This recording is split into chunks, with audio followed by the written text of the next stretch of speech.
Hi, I'm Carrie and welcome to my studio. Today's episode is going to be all about works in progress since I have a lot of works in progress on the needles, and I am curious, when do you start feeling like you are overwhelmed by the number of projects that you have currently on the needles? And I'm not talking about like any projects that you have and have like put away for a little bit, but projects that you have actively on the needles, because I'm currently at 5 and I'm starting to feel a little bit overwhelmed. So I might set a couple to the side while I get some wrapped up.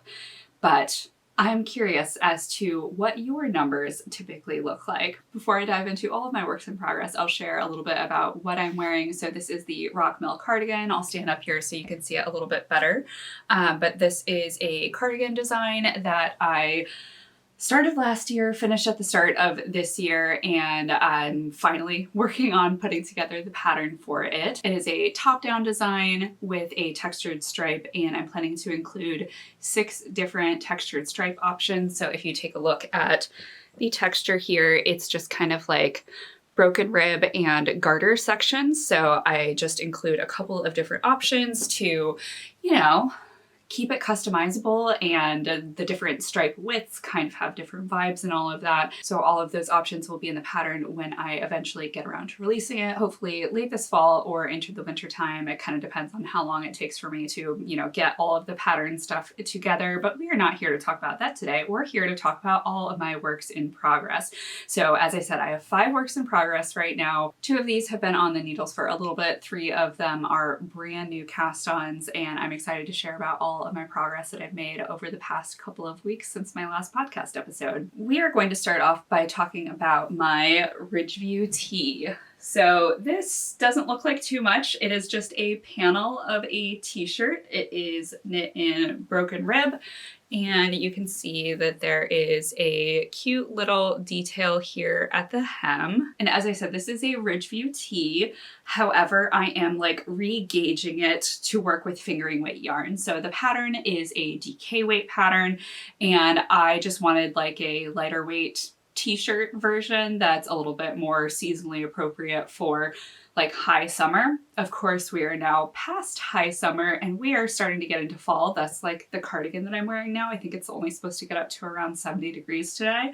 So we are quickly heading towards fall, but this is part of my spring and summer knitting plans. I knit another top out of the same yarn that I'm using for this one. This is knit in Purl, Soho, Oleander, which is a cotton and linen blend, and I absolutely love the fabric of how that other top turned out. So I was I know I want another t-shirt in it. So even though we're kind of heading into fall, I will absolutely still be able to wear this as a layering piece under cardigans as the weather starts to cool off. So I'm not super concerned that I'm only half done at this point. Though I guess knitting wise, technically I might be more than half done, because this is the back panel. Of course, there's no neck shaping here. So on the front, there will be less knitting to do simply because there will be, a front neckline space that I need to shape.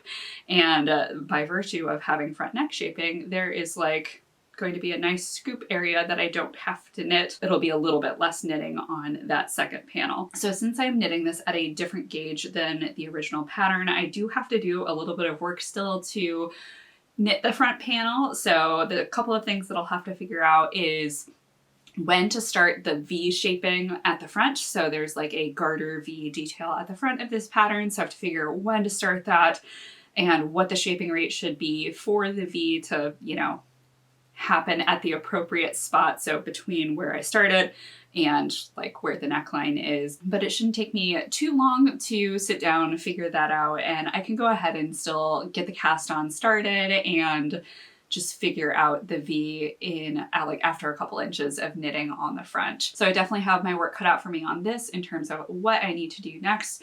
I did just want to give the drape of this piece a huge shout out. Again, this is Purl Soho Oleander, and it is so drapey.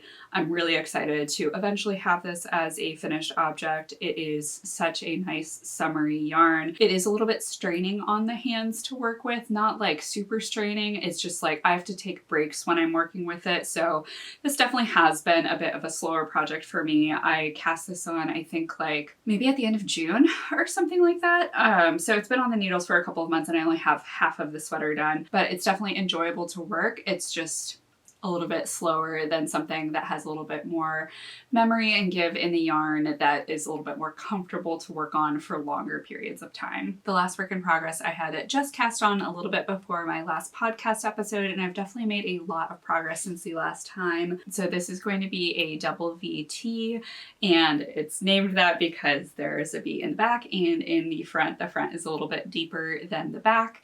This is worked top down with a drop shoulder construction with a little bit of shaping at the armhole to kind of extend the sleeve a little bit farther over the shoulder and, you know, still have a nice easy drop shoulder fit, but have a little bit of a, you know, closer body, that sort of thing. So this is the second one that I am making of this new design, and the first one that I made is short sleeve and it has a swing body.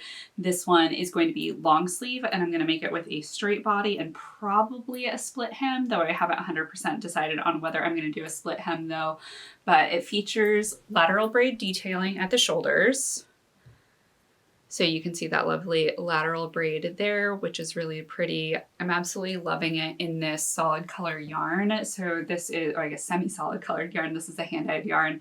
This is, I think, Leading Men Fiber Arts Showstopper Sock, and it's a dark green colorway. I'm not 100% sure of the color name, so I'll be sure to put that in the show notes. But I'm having a great time working with this yarn here and just having a nice, easy stockinette garment project to be working on. The broken rib of my Ridgeview Tee definitely provides a fun texture, but having like just nice, easy stockinette just goes so fast in comparison, especially once you're working in the round here. So I've been having a great time just kind of flying through on this, and you know, I can get through like an inch in an hour or so, which is honestly pretty solid progress. So not mad about that. I'm very excited to get the neck trim onto this and start working on some sleeves soon. I have plenty of yarn for this, so I'm not worried about running out or anything, but I just kind of want to see it look more long sleeve sweatery than it currently does and just see how that fit option starts to look. So I may pause on the body here at some point, though I do have I have like a lot of yarn left here. I guess I could just wind up another ball and start working on the sleeves while I still have the body here. Or who knows, maybe I'll just keep working on the body and not need to think about picking up or anything for the sleeves. But I have lots of options and it's all straightforward, easy stockinette, so I'm not mad about that. So I will go ahead and throw on what I have here so you can kind of see what the fit looks like and all of that. All right, so I've tried it on here and I've zoomed out a little bit so that you can kind of see things a little bit better. So obviously this is a super appropriate length of garment right now. I mean, I guess I make plenty of cropped things that are about this length, but because it's rolling at the edge still on the needles here, it definitely feels a little bit short, but this is where my top is at now. The sleeves are also rolling because, you know, stockinette tends to roll at the edges there, but it has a really lovely V-neck. This will kind of close up a little bit as I add the trim onto it again because it's currently rolling and all of that, so it'll just be more structured and secure and all of that jazz. But it's really cute. I absolutely love the fit here, and I'm really excited about the straight body option that I'm going to be working here. As I said, the other one has a swing hem to it, so it's just a bit of a different vibe. This one's going to be a little bit more, I don't know, like casual, I guess, because it's just going to be a straight body versus kind of like the flowy, swingy body of the other one. But they're both really cute options, which is of course why I'm including multiple fit options for the pattern. And here's that lateral braid shoulder detail there, looking really pretty. And yeah, that's where this one is. I guess I can turn around so you can see the V at the back as well. The start color is going to be so lovely in my fall and winter wardrobe. This is like exactly the kind of color palette that I go for, like deep jewelry earth tones. So this is going to go super well with my wardrobe, and I can't wait to get this finished up because I'm sure once I finish it up, we're going to be, I mean, maybe I'll finish it up before the official equinox, but that's only like, what, 3-ish weeks away at this point. So there's a solid likelihood that I may not quite be there, or if I do finish it before, it'll be just a little bit before. This will probably be one of my last finished objects of like actual official summer season. This was on my spring and summer knitting plans, knowing that of course what you knit in spring and summer often you may not get to wear during that season. So I included a long sleeve thing, knowing that this will be the perfect thing to start wearing in fall. So as I mentioned, this is a new design. I was initially hoping to get this out sometime this fall, but I do think that it's probably going to wait until spring, just knowing that there's quite a lot of work that goes into getting a pattern ready for publication, including the whole testing or preview knitting phase that takes, if you want to give people a reasonable amount of time, you know, somewhere between 8 and 12 weeks. So knowing that we're right at the tail end of August already, this probably wouldn't be ready for publication until like later fall. And with this being a fingering weight top, yes, it has both short and long sleeves, but by that time, most people are kind of focused on like cozier sweater knitting. That's why I was turning my focus to my cardigan pattern so I can have that in the appropriate season. And then this would probably be my first garment that I release as we get closer into spring. So a little bit about the construction on this one. This is a top-down design. You start off with the little lateral braid details at the shoulders, work some short rows, work the back as you're kind of shaping that back neckline. Do the same thing for the other side until you've reached the bottom of the neckline. Then you're working down to the bottom of the armhole and then pick up for the fronts, kind of doing the same thing where you're shaping the neckline as you're working down towards the bottom of that armhole. Do the same thing for the other side until you've reached the bottom of the neckline, and then you'll work for just a little bit before it's time to join in the round. And then for this option, it's basically just working straight until you reach the hem. There will be more of that lateral braiding at the hem, and I'm going to include a couple of options for the lateral braid in terms of like height, so like the amount of lateral braids that you'll have to do, and the also split hem versus no split hem. So there will be instructions to kind of customize it a little bit to your preference. And as I said, this one's going to be a long sleeve one. The short sleeve one just has lateral braiding to finish off the arm here. This one's going to have stockinette and then a lateral braid cuff. So that's where I'm at on this one. That wraps up the existing projects that I had on the needles previously, and now it will be time to get into my new cast-ons. And before I do that, I'm going to go change back into my other clothes since I don't want to just keep wearing a not really finished shirt here. So I'm going to talk about these next two projects together because they're both the same design, and I am also going to be ripping out at least a part of both of them.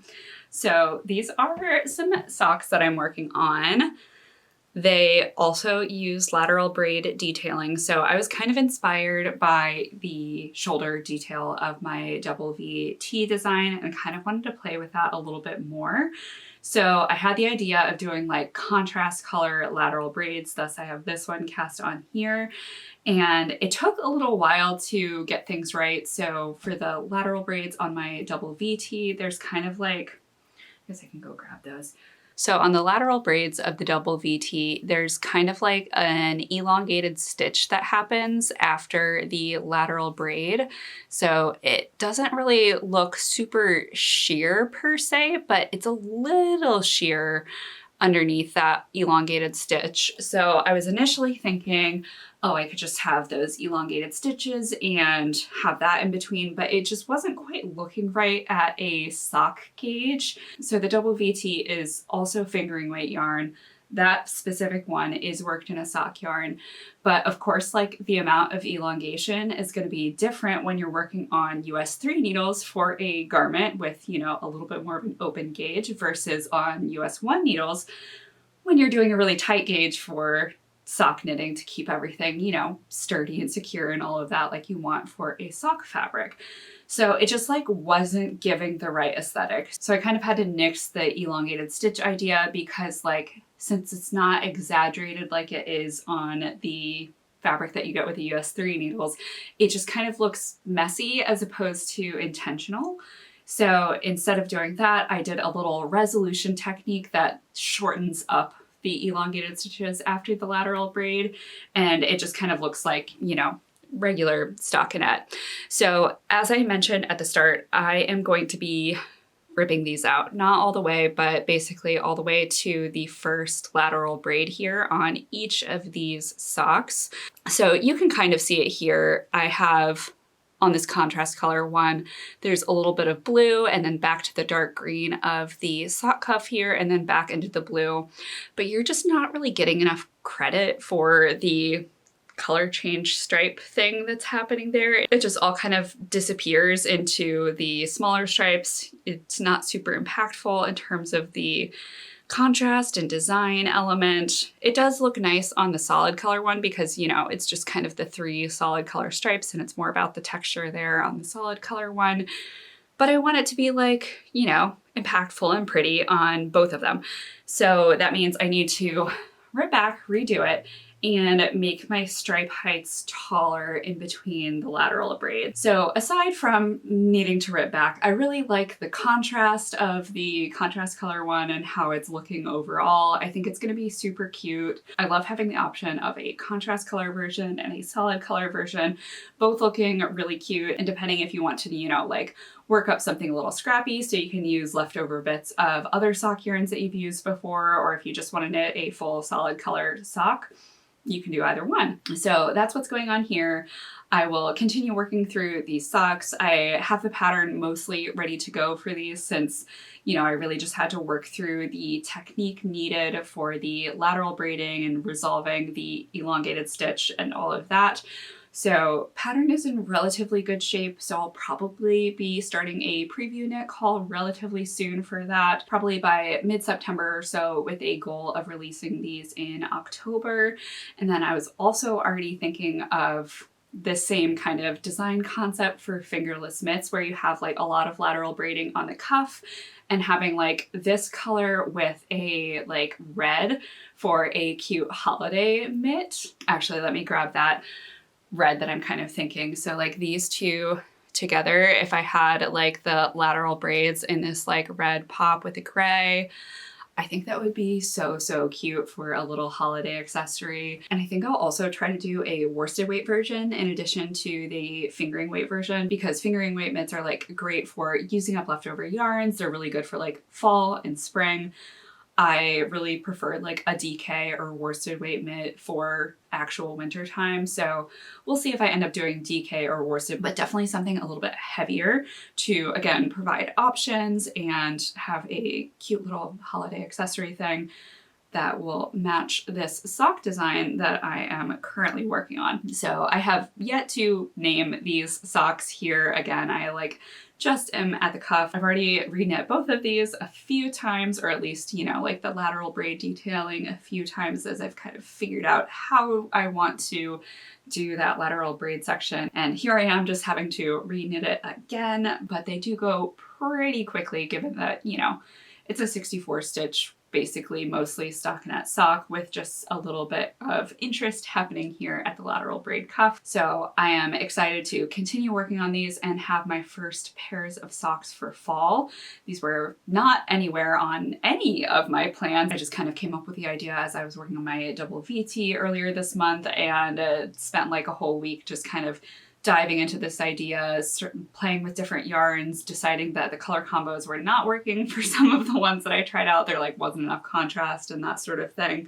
But I landed on this color palette here for my contrast color one and this as the sock. I don't think I shared any details about these yarns. So these are leftover yarns. I do not remember all of the yarns that I'm using in this one, but this one is worked in Knit Pick Stroll. I worked a pair of socks in Knit Pick Stroll last fall and I really like the way they've been wearing so far. So I think at some point either last year or earlier this year, I had ordered some more Stroll just to make additional socks. So this is some of that Stroll that I had ordered in just a nice light gray color. And I think that's everything that I have to share about these socks. And then I just have one more project to share that I have just recently cast on in the past few days. This is my last work in progress. And before you ask, no, I am not actually knitting this top on double pointed needles, but the needles that I am knitting this on are like a relatively small circumference circ, so like a probably 16-inch circ, and that just like bunches everything up and I didn't feel like getting out my actual interchangeables. So double points it is to display this and be able to, you know, show what the shape of the top looks like.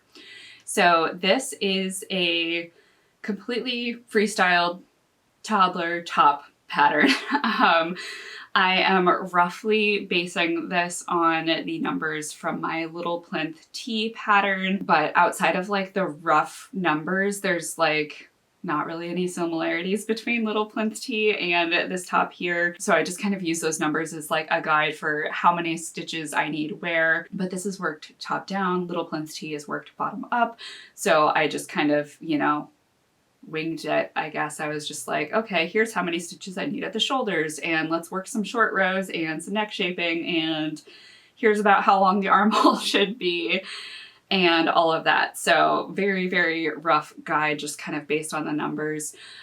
So there is no pattern for this one, and honestly, I don't know if there ever will be a pattern for this one. Maybe there will be at some point, but I would have to like actually consider things and refine the numbers, refine the instructions, like all of that sort of stuff, because I was just kind of casting on and winging it so I could make a top for my daughter. So this is worked in Purl Soho Santolina, which is a primarily cotton yarn with some other cellulose-based fibers in it as well. I've knit with this yarn a couple of other times before. I absolutely love it. It's machine washable and dryable, so that's perfect for toddler clothing.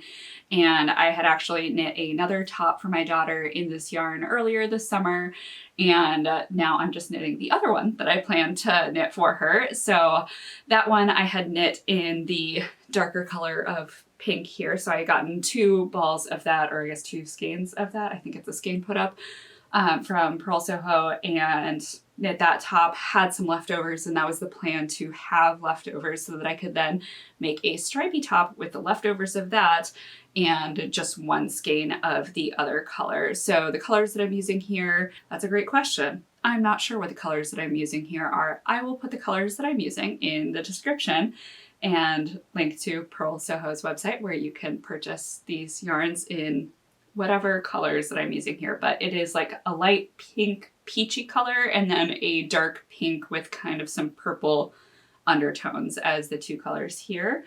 So I'm just starting to work some stripes. The stripe sequence that I'm doing is 2 stripes, or 2 rows of the darker color followed by 4 rows of the lighter color, and just repeating that sequence as I go through the lower body here.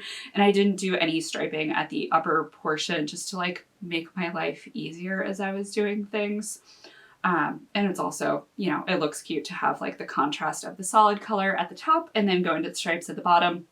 So I will just kind of keep working until it is long enough.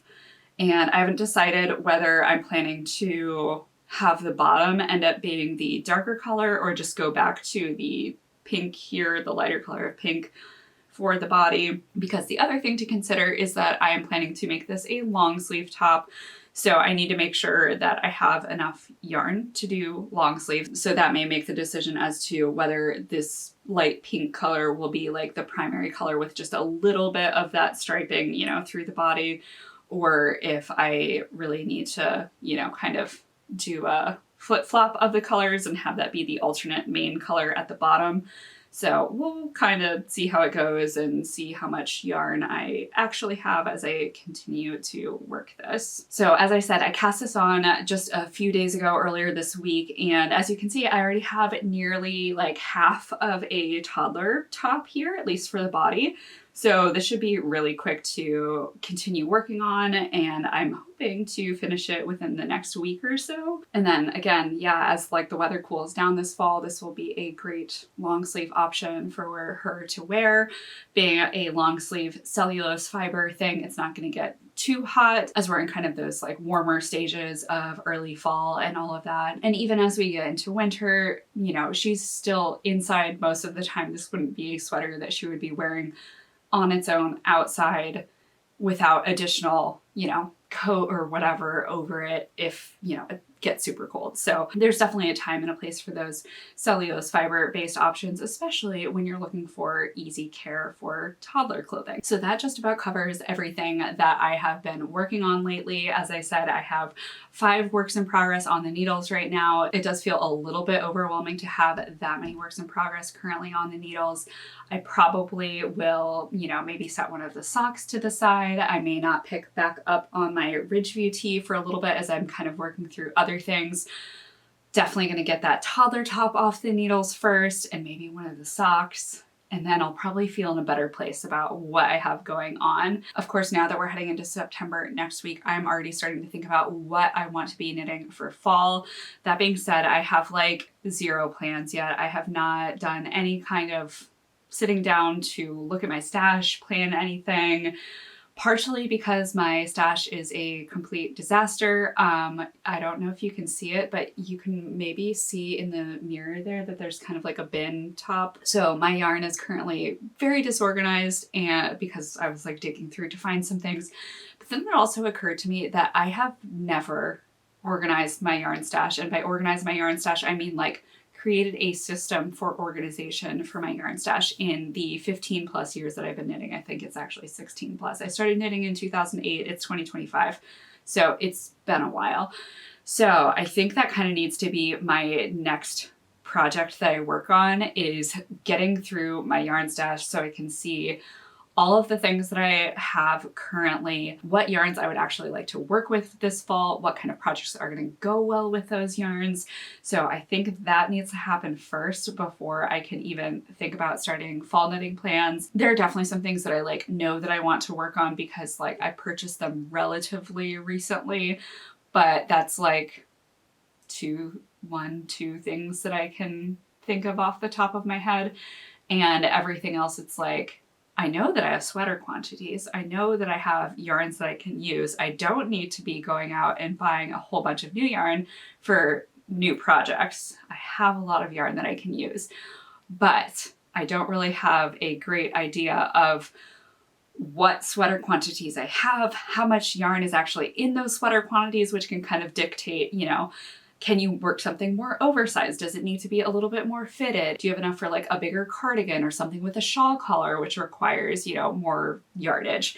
So I need to do a project. So I think that that's going to be what I focus on next while I'm kind of working on these mostly stockinette kind of projects that I have going on right now, is spend, I don't know, like 30 minutes every day, maybe not every day, at least like a few times a week, spending a little bit of time just like getting all of my yarn out, seeing what kind of categories make sense, and then restructuring my yarn organization so that I actually have a system for where things go and be able to easily find things and know what I have so that I can actually use the beautiful things that I've already bought. Thank you so much for sticking around if you've made it this far. And if you're interested in that yarn stash organization project or fall knitting plans or anything like that, please be sure to subscribe, since I will certainly be putting together videos as I work through all of this. That yarn stash project is probably going to be a little bit more vloggy than a traditional sit down podcast kind of thing, just because of the nature of